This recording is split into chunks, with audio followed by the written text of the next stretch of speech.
उसमें न तो बाह्य परिस्थितियों की आवश्यकता होती है, न साधन जुटाने पड़ते हैं। केवल मात्र अंतः क्षेत्र की उलट पलट करनी होती है।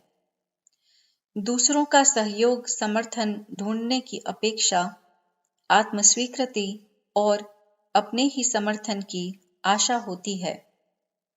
शब्दों में ही नहीं, यह क्रिया और साधना में भी सरल ही है, क्योंकि यही जीवन की स्वाभाविकता भी है। यह अभ्यास प्रारंभ करते ही मिलने वाली आत्मिक शांति, दिव्य अनुभूतियां ऐसी हैं जिनसे साधक को तत्काल आत्मसंतोष मिलता है, किंतु अब तक चल रहे सुविधायुक्त इंद्रियवर्ती जीवन के सहज प्रवाह को मोड़कर उसे अंतःवर्ती बनाने का कार्य उतना ही कठिन भी है। साधना को समर अर्थात युद्ध कहा जाता है। इसमें अपने ही भीतर पले हुए अपने ही शत्रु मनोविकार बार बार भौतिक सुखों के सब्ज बाग दिखाते और पतन की ओर बढ़ने का लालच दिखाते रहते हैं। इन आंतरिक शत्रुओं से जूझना वस्तुतः किसी भी महाभारत से कम नहीं होता। उनसे विजय पाने वाले ही अर्जुन की तरह यश, श्रेय, सम्मान और ब्रह्म वर्चस्व के अधिकारी हो पाते हैं। ऐसे ही शूरवीरों के जीवन रथ की बागडोर संभालने के लिए स्वयं भगवान को समुद्यत होना पड़ता है। ब्रह्म वर्चस्व वस्तुतः इसी उपलब्धि का नाम है। ब्रह्म वर्चस्व सत्र की अवधि काल में ही यह परिवर्तन हो जाएगा, ऐसा नहीं समझा जाना चाहिए। यहाँ उनके दोनों पक्षों, एक उपासना परक, दो जीवन व्यवहार पक्ष, दोनों की इतनी जानकारी, इतना अभ्यास करा दिया जाता है जिससे भविष्य में कहीं भी रहकर आत्मोन्नति के इस महान प्रयोजन को सामान्य जीवन जीते हुए पूरा किया जा सकता है। यहाँ के प्रशिक्षण को बीजारोपण की संज्ञा दी जा सकती है। उपयुक्त ऋतु में समुचित संस्कार के साथ डाले गए बीज ही अच्छी पौध बनाते और फूल देते हैं। चाहे जिस ऋतु में चाहे जिस मिट्टी में जो चाहे बीज बो देने से कितनी निराशा होती है, इसे हर किसान जानता है। आत्मिक कृषि के लिए कुछ समय बहुत ही अनुकूल और उपयुक्त होते हैं। उपासनाएं प्रातः या सायंकाल की जाती हैं। विशेष अनुष्ठान चैत्र और आश्विन की ऋतु से संध्याओं में किए जाते हैं। वर्षा से पूर्व देवोत्तर कृत्य बंद कर देने और देवोत्थान एकादशी से प्रारंभ करने की भारतीय परंपरा के पीछे संधि काल में उपासना की वैज्ञानिक सर्वोपरिता कार्य करती है। इसी प्रकार यह समय युग संधि का है। हिमालय वैसे ही अनादिकाल से साधना का क्षेत्र रहा है। यहाँ वे संस्कार आज भी जीवित और जागृत हैं। ब्रह्म वर्चस्व उसी हिमालय की पुण्य छाया में बसा है।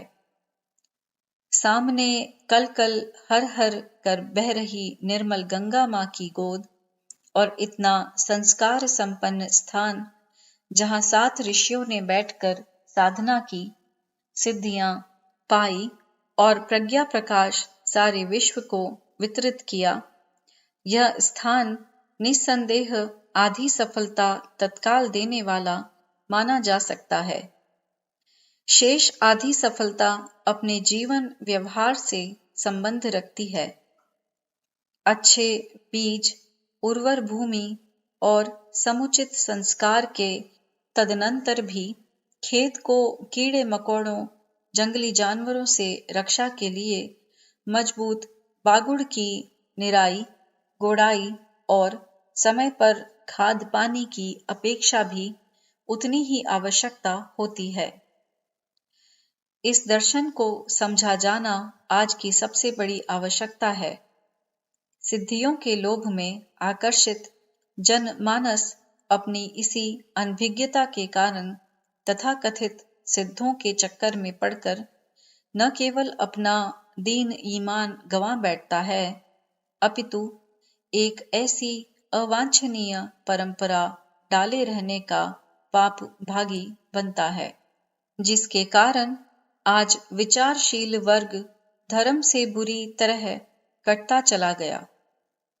आज के अनास्था संकट का कारण और कोई हो न हो, यह अंधविश्वास और अंध परंपराएं तो हैं ही। सिद्धि का मार्ग और सिद्धि की भूल भुलैया का अंतर समझना आवश्यक है। इस अंतर को स्पष्ट करने की दृष्टि से ब्रह्मवर्चस साधनाओं का महत्व बहुत अधिक बढ़ जाता है। ब्रह्मवर्चस साधना की संभावनाएं असीम हैं। उसके लिए वातावरण से लेकर संरक्षण तक की सारी व्यवस्थाएं इतने सुंदर ढंग से जुटाई गई हैं, जिनमें हर साधक संतोष अनुभव करता है और उस क्षति की रत्ती रत्ती भरपाई अनुभव करता है जो उसे घर से चलने से लेकर असुविधायुक्त यात्रा और स्वभाव से विपरीत रहन सहन तक में उठानी पड़ती हैं। लौट जाने पर भी साधक उस अवधि को भूल नहीं पाते। किसी महत्वपूर्ण मील के पत्थर की तरह वह क्षण स्मरण कर वह बार बार पुलकित होता है और उसे फिर से प्राप्त करने के स्वप्न संजोता रहता है। चांद्रायण तप और उनके साथ जुड़े साधना अभ्यास इस तरह रखे गए हैं कि एक ओर साधक उन ग्रंथियों को खोले जो उसके पाप पूर्ण जीवन के कारण, इंद्रिय लिप्सा के कारण बार बार भौतिक और अनैतिक बनाती और आत्महीनता के गर्त में जा ढकेलती हैं। ऐसे व्यक्ति को जाल में उलझे हुए शिकार की संज्ञा देना अधिक उपयुक्त रहता है। उसे अपने स्वास्थ्य का, आहार विहार का, बालक बच्चों तक का ध्यान नहीं रहता। सारी बुद्धिमत्ता और तड़पन इस बात में लगी रहती है कि इस जाल से बचा कैसे जाए। आत्महीनता का चक्कर भी ऐसा ही है, जिसमें आदमी किए हुए दुष्कर्मों के जाल में ही बंधा घूमता है। उसे लोक परलोक, आत्मा परमात्मा जैसे दार्शनिक सत्यों की अनुभूति तो तब हो जब इस जंजाल से मुक्ति मिले। ब्रह्मवर्चस साधना का चांद्रायण पक्ष पाप स्वीकारोक्ति द्वारा साधक की आत्महीनता की ग्रंथियों को खोलता है। उसे लगता यूं है कि उसके केवल इसी जन्म के पाप खोले हैं, किंतु समर्थ गुरु सत्ता अनेक जन्मों से उसकी आत्मा पर छाई मलिनताओं को भी अपनी पैनी और समर्थ दृष्टि से देखता है। साधना द्वारा साधक अपने इस जन्म के पाप जलाता अनुभव करता है, किंतु उसके पिछले अनेक जन्मों के पाप ताप काटने की एक अति सूक्ष्म प्रक्रिया भी यहाँ के वातावरण में संपन्न होती रहती है। साधना द्वारा आंतरिक शक्तियों के स्वरूप का बोध होता है। यही श्रेयस की प्राप्ति है। पलटा खाया हुआ साधक का बोध प्रकृति के उन गूढ़तम रहस्यों की भी अनुभूति करने लगता है जो सामान्य स्थिति के चिंतन में कभी आ ही नहीं पाती। अपने साधना विधान में मृदु चांद्रायण ही रखा गया है। प्रातःकाल 14वां अंश कम किया हुआ भोजन, किंतु पेट के रिक्त स्थान को सायंकाल पेय से परिपूर्ण कर लेने की छूट कोई बहुत कठिन नहीं है। तथापि इस युग में जब आदमी 365 दिन में एक समय के लिए भी भोजन छोड़ने को तैयार न हो, इतने को भी पूरा तप कहना चाहिए। यह साधक के मन में अविज्ञात के प्रति निष्ठा, साहस जागृत करने का प्रारंभिक प्रयोग है, जिससे उसे आगे चलकर जीवन को साधनामय बनाने और सिद्धि प्राप्त करने में सुविधा होती है। यदि इस मार्ग पर कोई साधक पूरी निष्ठा के साथ चल ले, तो फिर उसे अभीष्ट लक्ष्य तक पहुंचने से कोई भी नहीं रोक सकता।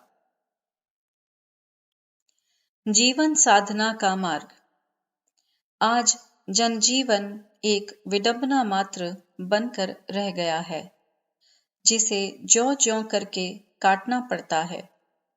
निर्वाह की आवश्यकता जुटाने, गुत्थियों को सुलझाने और प्रतिकूलताओं के अनुकूलन में माथापच्ची करते करते मौत के दिन पूरे हो जाते हैं। अभावों और संकटों से पीछा नहीं छूटता। कई बार तो गाड़ी इतनी भारी हो जाती है कि खींचे नहीं खींचती है। फलतः प्रयत्नपूर्वक अथवा बिना प्रयत्न ही अकाल मृत्यु के मुंह में प्रवेश करना पड़ता है। नीरस और निरर्थक जीवन एक ऐसा अभिशाप है जिसे दुर्भाग्य के रूप में स्वीकार भर करना पड़ता है, किंतु लगता यही रहता है, बेकार जन्मे और निरर्थक जिए। साधारण जीवन का यही स्वरूप है, जो प्रतिकूल परिस्थितियों में तो अन्य प्राणियों से भी गया बीता प्रतीत होता है।